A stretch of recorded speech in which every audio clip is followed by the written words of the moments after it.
مش عايزة أضيع ثانية واحدة أكون فيها مش كده.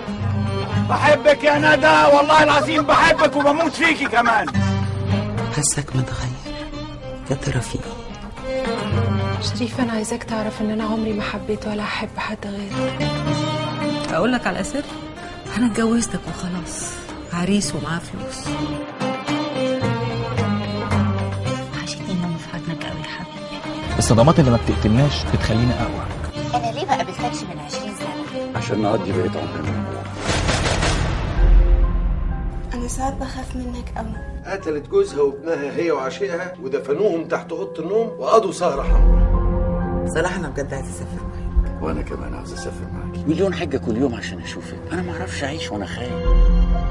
تفتكر يعني حضرتك إن أنا كان ممكن أرفع قضية حجر على أمي؟ يعني أنا عشان أحافظ على ابني لازم أتجوز في السر؟ هو في حد تاني في حياة مامتك؟ بقى أنت بقى اللي أخدت مراتي مني. شاربة مقلب عمري في صاحبة عمري. أنا كل ما بفتكر له الأيام الحلوة بزعل منه أكتر.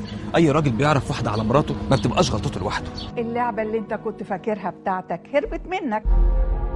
أنت لو اتجوزتي هسيبك ومش هتشوفي وشي تاني. مين صلاح عبد العزيز؟ ده ما عندوش مانع يعمل أي حاجة في جوزك عشان ترجعي له. صلاح عبد العزيز كان بيحب الست دي قوي. أنا اللي هوديكي في داهية يا ندى هانم. الست دي انا شفتها قبل كده. كده فضيحة هتبقى أكبر. كانت لابسة عليه أسود من غير ما تقول. لازم تحسسها إن ملهاش ذنب في اللي حصل. بس أنا بقى ندمان، وأنا يعني لازم أعمل جريمة عشان أشوفها. يبقى مفيش حل غير اننا نخلص. أنا مش هستريح لما ألاقي الست اللي دمرت حياتي. لحقتي تعرفي الراجل على جوزك الجديد وكمان تقتليه. أيوة أنت.